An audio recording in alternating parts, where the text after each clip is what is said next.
Salam teman-teman muda semua. Saat ini saya sedang berada di Airport Changi, Singapura, dan saya sedang bersama dengan salah satu tokoh milenial muda yang hidupnya luar biasa, perjalanan hidupnya luar biasa.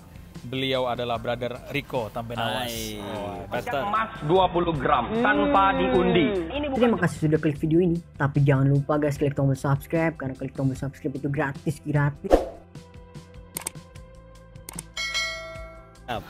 Saya ini banyak dengar cerita tentang kehidupan Bro Rico. Bagaimana perjalanannya dulu yang bukan siapa-siapa, dulu nothing, sekarang jadi something. Sekarang juga bukan lah, belum siapa-siapa lah. Ya. Gimana karir, pekerjaan, semuanya? Aman, puji Tuhan, lancar. Isi properti? Amin, selalu sukses dan Diberkati harus Tuhan. berhasil. Pastinya diberkati Tuhan. Nah, brother, bisa nggak cerita, berbagi ke teman-teman semua, Ya. bagaimana perjalanan kehidupan brother dari yang bukan siapa-siapa, tapi karena kemurahan Tuhan, sekarang cukup menginspirasi bagi banyak anak-anak muda dan disebut sebagai pengusaha yang sukses. Ya. Tahun 2009 gua memulai pelayanan waktu itu, dan memang bukan Rico yang seperti lihat sekarang warawiri di televisi lah, di sosial media. Gue lulusan SMA. SMA doang? SMA, jadi karena nggak mampu, karena nggak punya biaya, akhirnya nggak meneruskan ke perguruan tinggi. Nah, dari situ ya gue punya prinsip sih selalu, kalau kita lahir kita miskin itu bukan salah kita kan, tapi kalau kita mati dengan keadaan miskin itu jelas salah kita. Di antara hidup dan mati itu kan ada pilihan. Betul ya. Di antara born dan death ada C kan, choice.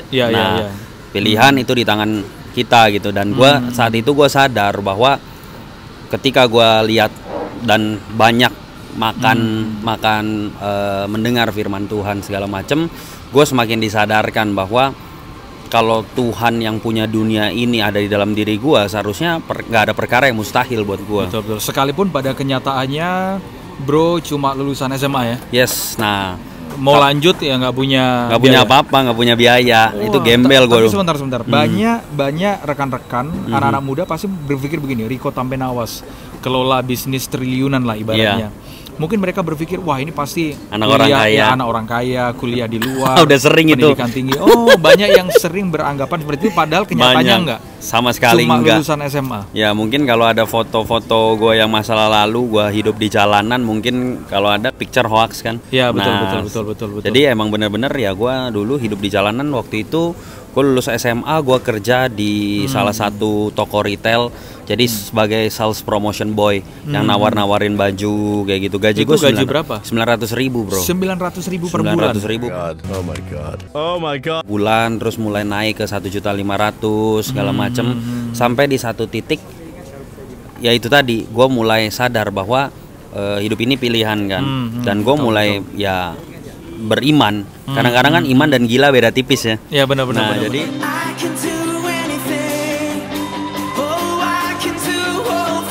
gue cuma pikir hidup cuma sekali. Kalau gue hidupnya cuma gitu-gitu doang, mau ngapain? Tapi kan gini, pasti banyak orang yang bilang gini, lu nggak mungkin lah bisa gitu. Lo banyak. Lo cuma lulusan SMA, nggak berpendidikan tinggi. Pasti Sangat banyak yang mengucilkan juga. Sangat banyak. Bahkan mohon maaf, waktu itu ya bahkan keluarga sendiri pun juga bilang, mimpi nggak usah tinggi-tinggi lah.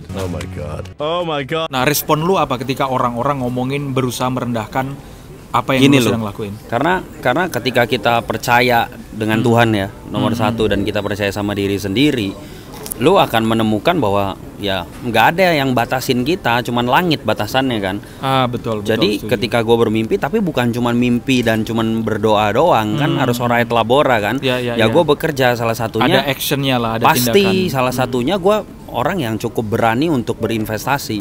Berani berinvestasi dalam arti bukan keluar materi, karena gue nggak punya materi dulu kan. Gue berinvestasi apa? Berinvestasi ilmu.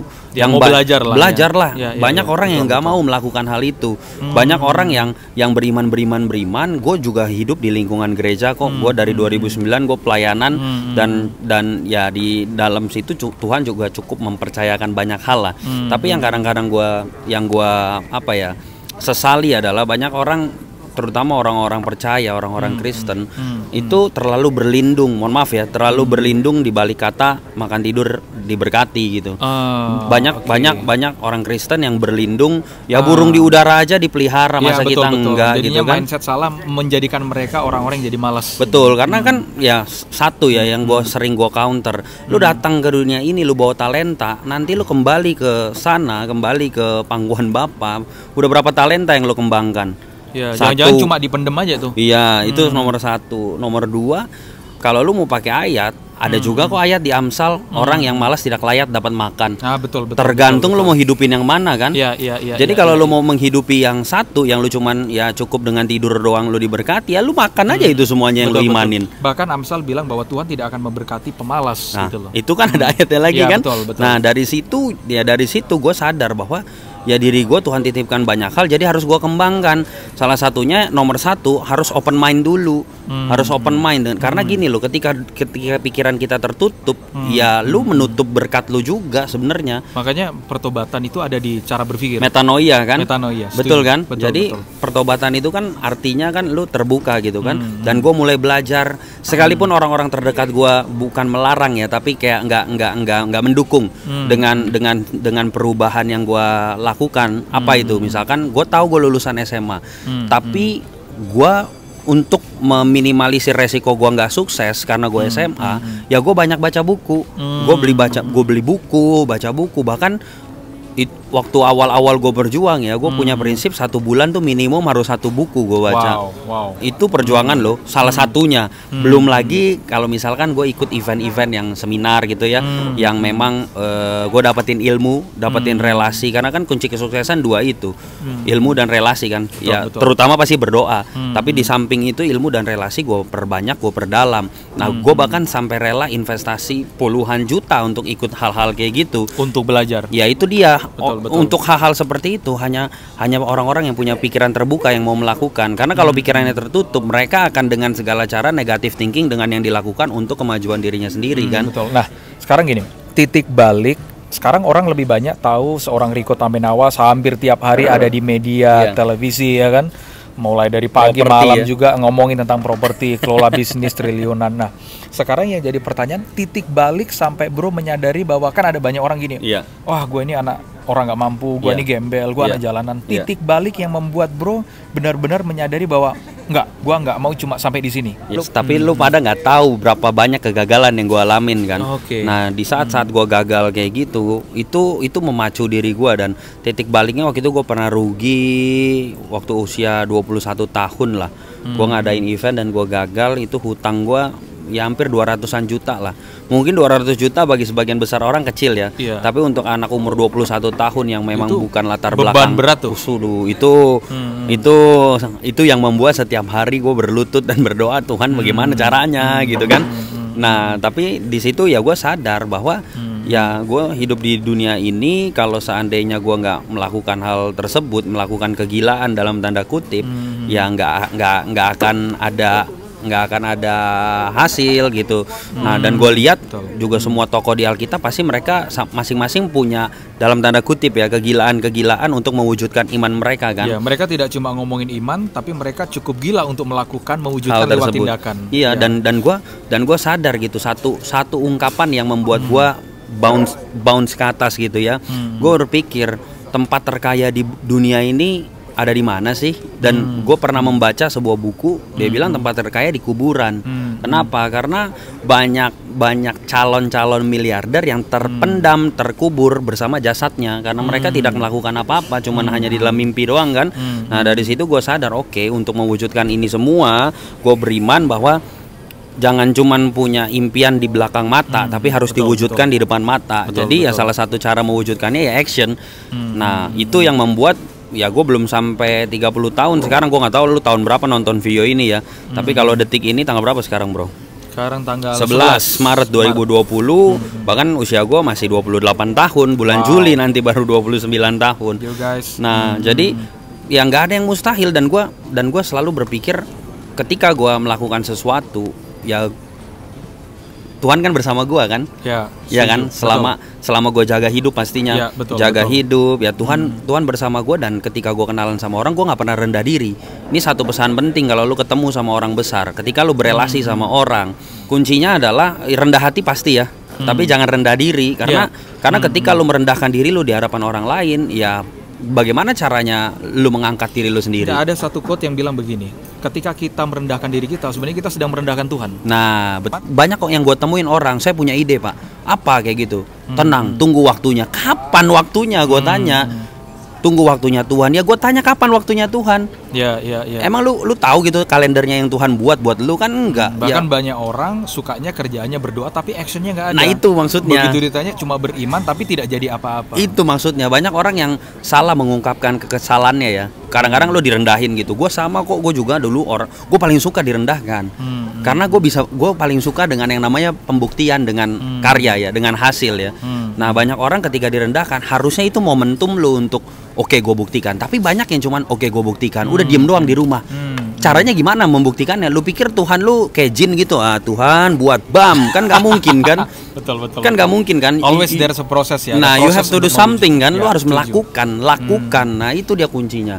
Jadi kalau apa sih, banyak orang yang tanya apa sih kok lu bisa sih sukses lu cepet gitu, usia baru belum 30 lu bisa seperti itu ya. Satu ya pastinya Tuhan kan. Ya, betul, kan kesuksesan itu pertemuan antara persiapan dan kesempatan. Betul. Persiapan itu bagiannya kita dan kesempatan bagiannya Tuhan. Betul. Banyak orang Kristen yang mendapatkan kesempatan, privilege, kasih karunia apapun tapi itu sebutannya, nggak ada persiapan. Jadi jangan salahkan Tuhan ketika lu lahir lu miskin, tapi salahkan diri lu sendiri kalau lu nanti mati lu masih miskin. Juga banyak orang yang itu berlindung di balik kata panggilan padahal tidak terpanggil. Iya, tapi kalau buat sebenarnya menurut Alkitab kata kaya itu nggak salah. Yes. Karena Abraham juga kaya. Iya. Terus kemudian Daud juga kaya, Salomo kaya. Nah, yang salah itu adalah begini. Kalau ada ketika Yesus bilang bahwa orang kaya sukar masuk dalam kerajaan surga. Orang kaya yang seperti apa dulu?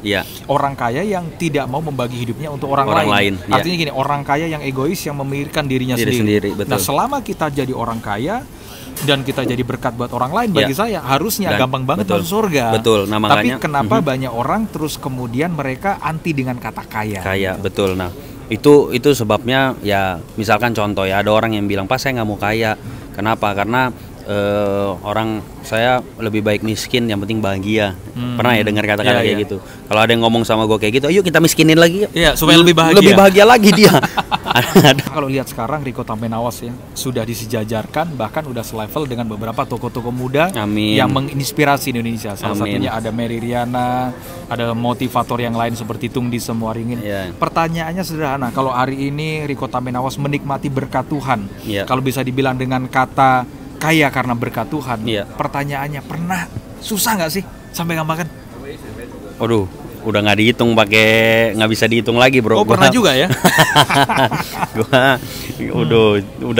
Gue bahkan demi 2.000 rupiah, bukan nggak makan, demi 2.000 rupiah, gue itu di Jakarta jalan kaki bro, kemana-mana.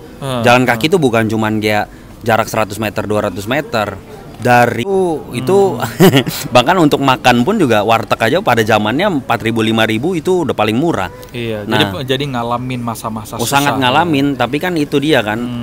Gue juga harus cerdik kan. Ya, gue mengakali dengan cara misalkan pada saat itu gue beli nasi putih, doang 2.000 masih dapat, terus lauknya minta teman di kantor. Serius? Iyalah, itu hal-hal yang udah sering gue lakukan dan itu ya terjadi real gitu. Jadi ya kalau ditanya pernah ngirit-ngirit buat makan, ya itu yang gue lakukan. Gue jalan kaki demi 2.000 rupiah, demi menghemat 2.000 rupiah untuk bisa gue save ada 2.000 rupiah. Nah ini yang terakhir, pesan buat rekan-rekan muda atau siapapun yang nonton video ini. Kira-kira dari dulu bukan siapa-siapa, sekarang sudah diberkati Tuhan. Amin. Ada nggak pesan khusus buat setiap yang dengerin video ini? Kalau lu percaya lu punya Tuhan yang besar di dalam diri lu, lakukanlah hal besar. Awesome. Karena itu teman-teman semua, sebuah pesan dari Rico Tampenawas. Bukan siapa-siapa, he is nobody, tapi sekarang jadi somebody. Dan karena kemurahan Tuhan, dan yang paling terutama karena mau belajar dan tetap kerja keras. Karena itu Bagi saya, bahwa tidak ada orang yang tidak bisa diberkati. Masalahnya adalah maukah engkau mempersiapkan dirimu sampai berkat itu datang dan tinggal memenuhi hidupmu. Tuhan Yesus memberkati. God bless you guys.